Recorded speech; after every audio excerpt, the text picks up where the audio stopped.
नमस्कार, मैं डॉक्टर अतुल शाही। आज का टॉपिक है शिक्षण एवं अनुदेशन में अंतर।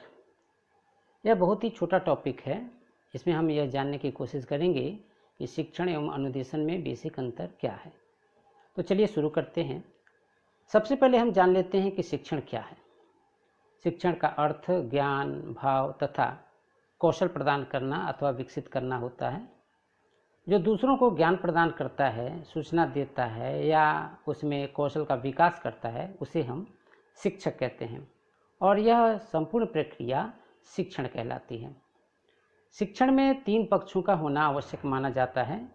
एक पक्ष सीखने वाला अर्थात छात्र, दूसरा पक्ष सिखाने वाला अर्थात शिक्षक और तीसरा पक्ष सिखाए जाने वाला ज्ञान, कौशल, भाव या इसे हम पाठ्यवस्तु भी कह सकते हैं। इस मॉडल में एक व्यक्ति ऐसा होना चाहिए जो कम जानता हो और जानने का इच्छुक हो, दूसरा व्यक्ति अधिक जानता हो और दूसरे को ज्ञान प्रदान करने का इच्छुक हो, तीसरा घटक कोई ज्ञान हो सकता है, कौशल हो सकता है, भाव हो सकता है जो छात्रों के लिए उपयोगी हो, अन्यथा छात्र उसे प्राप्त करने में रुचि नहीं लेंगे। साधारण एवं अत्यंत अस्पष्ट शब्दों में शिक्षण का अर्थ किसी को कुछ सीखने में सहायता प्रदान करना है। सीखना शिक्षार्थी का काम है और सिखाना शिक्षक का कार्य होता है, ये आप सभी जानते हैं। यही सिखाना वास्तव में शिक्षण होता है। बालक जिस दिन से जन्मता है, वातावरण में विभिन्न रूप से उसे शिक्षण का मिलना प्रारंभ हो जाता है। वर्तमान समय में शिक्षण के पूरक शब्द के रूप में अनुदेशन शब्द का प्रयोग किया जाता है। अनुदेशन से तात्पर्य प्रशिक्षण से विहीन उस क्रिया से है जिसमें किसी विचार, क्रिया, जानकारी को केवल वार्तालाप, व्याख्यान अथवा श्रव्य दृश्य साधनों के द्वारा शिक्षार्थी को अवगत कराया जाता है। अनुदेशन को शिक्षक कक्षा में प्रत्यक्ष रूप से विद्यार्थियों को प्रदान कर सकता है अथवा विभिन्न जनसंचार माध्यमों से छात्रों को प्रदान कर सकता है। अनुदेशन से किसी शिक्षार्थी को कोई भी कार्य करने के लिए बाध्य नहीं किया जा सकता। अनुदेशन में मात्र तर्क देकर, विश्लेषण करके, व्याख्यान करके, कार्य करके शिक्षार्थी को अवगत ही कराया जाता है। अनुदेशन का संबंध केवल ज्ञानात्मक पक्ष का विकास करना होता है। एक ही पक्ष होता है, ज्ञानात्मक, बोधात्मक और क्रियात्मक। तो अनुदेशन का तात्पर्य केवल ज्ञानात्मक पक्ष का ही विकास करना होता है, जबकि शिक्षण का तात्पर्य ज्ञानात्मक, बोधात्मक एवं क्रियात्मक पक्ष का विकास करना होता है। अतः यह कहा जा सकता है कि अनुदेशन में शिक्षण शामिल हो सकता है और नहीं भी हो सकता, किंतु शिक्षण केवल अनुदेशन पर ही आधारित हो यह संभव नहीं है। शिक्षण में अनुदेशन देकर बालकों का ज्ञानात्मक विकास किया जा सकता है, किंतु भावात्मक तथा क्रियात्मक विकास में अनुदेशन का आश्रय नहीं लिया जा सकता। यदि संक्षेप में कहें तो शिक्षण एवं अनुदेशन को सामान्यतः एक ही अर्थ में प्रयुक्त किया जाता है, जो कि हम एक तरह से कहें कि ये भ्रांतिवश प्रयुक्त होता है। शिक्षण एवं अनुदेशन आपस में घनिष्ठ रूप से संबंधित हैं, परंतु दोनों के संप्रत्यय में अंतर है। सभी जानते हैं कि शिक्षण पारस्परिक व्यक्तिगत अंतःक्रिया के माध्यम से शिक्षण द्वारा विद्यार्थी का किन्हीं उद्देश्यों की ओर अग्रसर किया जाता है, अर्थात एक निश्चित लक्ष्य के सम्मुख होने पर जब विद्यार्थी एवं शिक्षक की पारस्परिक अंतःक्रिया होती है, उस समय शिक्षण प्रक्रिया संपादित होती है। इस वैयक्तिक अंतःक्रिया के अभाव में भी विद्यार्थी कुछ निश्चित उद्देश्यों की ओर उन्मुख हो सकता है, परंतु उसे शिक्षण की संज्ञा नहीं दी जा सकती, बल्कि इस क्रिया को हम अनुदेशन कहते हैं। अतः यह कहना गलत नहीं होगा कि अनुदेशन वह प्रक्रिया है जिसमें विद्यार्थी प्रभावित होकर कुछ उद्देश्यों की ओर अग्रसर होता है। इस प्रकार दोनों ही प्रक्रियाओं के अर्थ से कुछ बातें स्पष्ट होती हैं, जैसे शिक्षण एवं अनुदेशन दोनों ही सोद्देश्यपूर्ण प्रक्रिया है, अर्थात दोनों ही प्रक्रियाएं किसी निश्चित प्रयोजन के सामने रहने पर चलती हैं। दूसरी बात यह स्पष्ट होती है कि शिक्षण एवं अनुदेशन दोनों ही प्रक्रियाओं से शिक्षार्थी किसी निश्चित विषय वस्तु का अधिगम करता है, अर्थात विषय वस्तु के लक्ष्य की प्राप्ति करता है। परंतु शिक्षण एवं अनुदेशन प्रक्रिया में मुख्य अंतर भी है।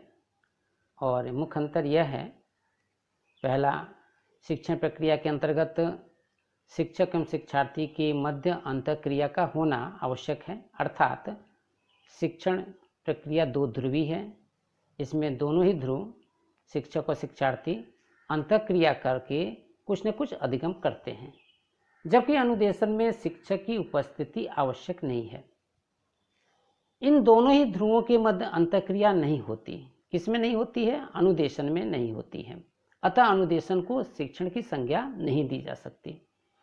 अनुदेशन के अंतर्गत शिक्षक एवं विद्यार्थी के बीच परस्पर अंतःक्रिया नहीं होती, फिर भी इसके द्वारा विद्यार्थी उद्देश्य की प्राप्ति की ओर अग्रसर होते हैं।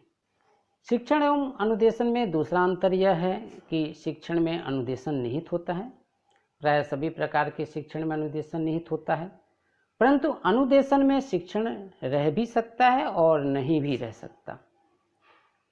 शिक्षण एवं अनुदेशन में तीसरा अंतर यह है कि शिक्षण के जो कार्य हैं वो बहुआयामी होते हैं, जबकि अनुदेशन का जो कार्य है वह एक आयामी होता है।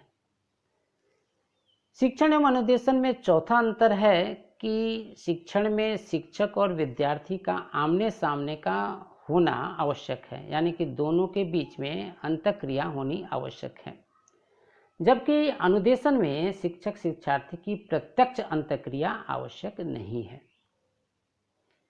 शिक्षण एवं अनुदेशन में पांचवा अंतर यह है कि शिक्षण में शिक्षक शिक्षार्थी के व्यवहार में परिवर्तन लाता है, जबकि अनुदेशन में जनसंचार माध्यमों का आश्रय लिया जा सकता है। इसलिए विद्यार्थियों के व्यवहार में परिवर्तन होगा कि नहीं होगा यह कहा नहीं जा सकता। शिक्षण एवं अनुदेशन में छठवां अंतर है कि इसमें शिक्षार्थी का ज्ञानात्मक, भावात्मक एवं क्रियात्मक तीनों पक्षों का विकास होता है, जबकि अनुदेशन में ऐसा नहीं होता। अनुदेशन में शिक्षार्थी का मात्र ज्ञानात्मक विकास ही हो पाता है। शिक्षण एवं अनुदेशन का सातवां अंतर है कि शिक्षण में शिक्षक का होना अत्यंत आवश्यक है, क्योंकि वही जो है विद्यार्थियों को मोटिवेट करता है, जबकि अनुदेशन में शिक्षक का होना विशेष रूप से जरूरी नहीं होता। शिक्षण एवं अनुदेशन में आठवां अंतर यह है कि शिक्षण में मानवीय सहयोग, मित्रता एवं सामाजिक शिष्टाचार जरूरी है, जबकि अनुदेशन में यंत्रों का सहारा भी लिया जा सकता है, इसलिए इसकी आवश्यकता नहीं होती। निष्कर्षतः यह कहा जा सकता है कि अनुदेशन को शिक्षण में तभी स्थापित किया जा सकता है जब वह शिक्षण का उद्देश्य शिक्षार्थी का केवल ज्ञानात्मक विकास करना हो। अनुदेशन देने से हमारा तात्पर्य शिक्षण की इस क्रिया से होता है जिसमें प्रशिक्षण का समावेश नहीं होता। अनुदेशन की प्रक्रिया में कम से कम किसी न किसी रूप में एक प्रकार का वार्तालाप चलता है, जिसका उद्देश्य अर्थ देना, प्रमाणों की सत्यता बताना, उपयुक्तता सिद्ध करना, व्याख्या करना, निष्कर्ष निकालना इत्यादि होता है। यह कहा जा सकता है कि शिक्षण की प्रक्रिया के साथ साथ अनुदेशन की प्रक्रिया भी चल सकती है। शिक्षण प्रक्रिया से व्यक्तित्व के तीनों पक्षों ज्ञानात्मक, भावात्मक एवं क्रियात्मक पक्षों का विकास किया जाता है, अर्थात शिक्षण प्रक्रिया के द्वारा विद्यार्थियों के व्यक्तित्व का सर्वांगीण विकास किया जाता है, जबकि अनुदेशन प्रक्रिया द्वारा यह संभव नहीं है। अनुदेशन प्रक्रिया द्वारा व्यक्तित्व के मात्र ज्ञानात्मक पक्ष का ही विकास संभव है। अतः हम कह सकते हैं कि किसी भी प्रकार से या किसी भी रूप में अनुदेशन शिक्षण का स्थान नहीं ले सकता।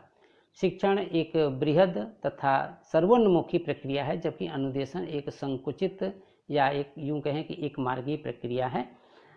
अनुदेशन शिक्षण प्रक्रिया को और अधिक प्रभावी एवं सफल बनाने के लिए उपयुक्त तथा सर्वश्रेष्ठ सहायक के रूप में प्रयुक्त हो सकता है। तो यह तो था शिक्षण एवं अनुदेशन में अंतर।